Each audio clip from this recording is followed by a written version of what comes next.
Heya and welcome to Neverwinter with Aragon. Today I will show you the basic boss mechanics of all three bosses within the newest dungeon, the Infernal Citadel. So to begin with, you will have to fight all the demons of which you chose their powers to begin with.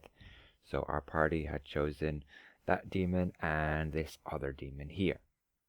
These demons can pack a punch, so I would watch out if you're DPS. Make sure to dodge any red AoEs they create.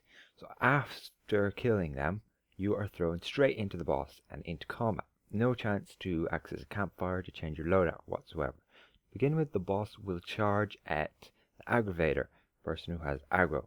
So make sure the tank takes it first. Also, after his charge, he will spin with his tail. As you saw there, one of the DPS went down. It's quite a lethal strike. So as the tank, try and get him to charge not towards the DPS, like I accidentally did there. He will then attack C there with his tail. That is his second most lethal attack, so I'd make sure you're guarded for it. And then he will fly up like that and spine toss at you. Make sure you're fully shielded and have full HP for that attack. Make sure you're blocking, because that can easily one-shot a tank if they don't have their guard up. Then he will charge at you again, and he will continue repeating those. It will charge, then he will strike at you, and so on and so forth, doing his spine toss and whatnot. You can see there a pufferfish in the side of the screen there is growing, and as soon as it reaches its maximum size, it explodes and causes a gaseous zone on the ground. I do not recommend standing in it, especially if you're DPS. It has fairly hefty ongoing damage. So, as the tank, just make sure you're always giving the party CA and keep the aggro on yourself.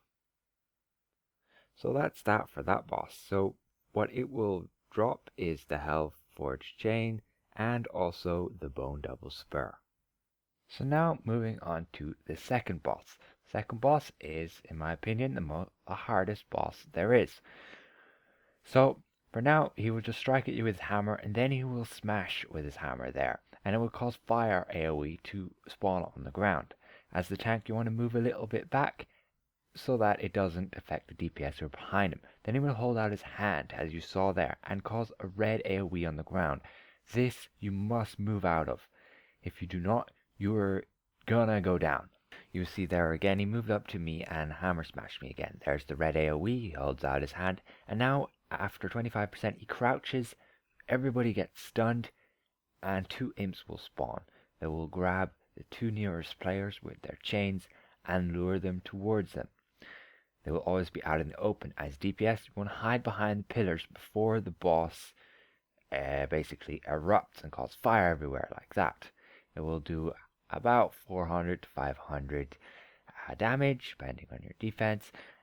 And always try to keep the boss clear of fire from behind him. As the tank, you want to just tank him within the fire. You see that again, he holds out his hands and small AoEs will spawn on you.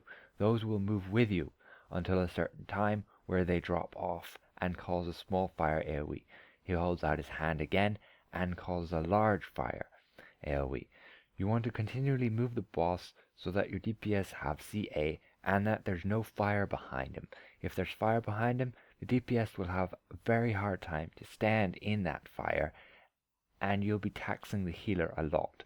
Always keeping an eye out on those large red AoEs that he spawns by holding his hand out and just moving accordingly. At 50% again, he will crouch down, everybody will get stunned, he'll teleport to the middle, two imps will spawn and grab the nearest targets. He will do this again at 25% of his health and also again at 5% of his health. The healer's not on the ball, unfortunately, and I go down. I use a scroll immediately, especially as the tank. You want to get that aggro ASAP. If you do not, the DPS will just get smashed by the boss. There again, he smashes you with his hammer. You see the fire spreads from that point, and you always want to keep enough space behind the boss for the DPS to stand behind. Now, this boss will drop the Bone Double Spur and also the fire of the Pit Fiend.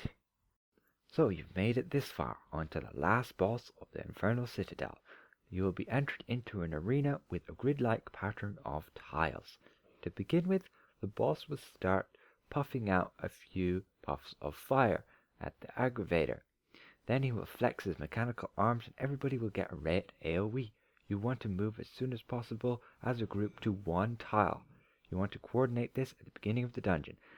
As soon as everybody has dropped their AoEs, he will start rotating around, spewing deadly fire out of the front.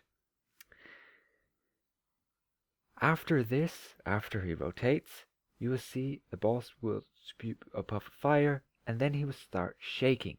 This is the indication for the tank heal check. He will chain the aggravator, then he will spew deadly fire all over them. You want to make sure your healer's on the ball for this. Then he will choose a DPS and he will charge at them. You want to make sure you charge him into a wall so you can still get CA either side of him. Then you can see there the tiles light up with red and spew up fire. This isn't too deadly, but it can knock you over. Then again, he flexes his arms, everybody gets red AoE. You want to coordinate to where you want to go to one tile ideally, because that tile turns into lava. You can see there, we're badly coordinated. And then he starts rotating again. This time he spews fire out of either side of him and one main jet out the front. You want to just rotate around with him and try and not get caught. Then again, the tank and heal check, he starts shaking, he grasps the tank with chains and spews deadly fire all over him. And then again he chooses a DPS to charge at. It's all the same like this. However, when he reaches 50%, you will notice these little teeny fire engines who will move up to you and explode. Then he will reach 10%. At this point, it is the DPS check.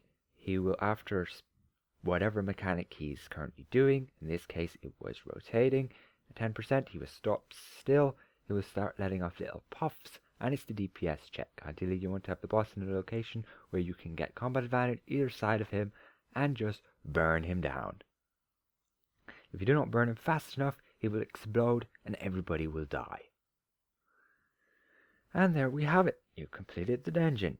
The last boss will drop the metal plate of the Hellfire engine. He can also drop either or the chains or the Bone Devil Spur. All these are the currency to purchase the Lion Guard gear. Keep in mind you can only get one of the items per boss per week. I hope that this video was clear and informative and that you learned a thing or two. If you liked the video, consider leaving it a like, and if you're new around here, consider subscribing. Bye for now.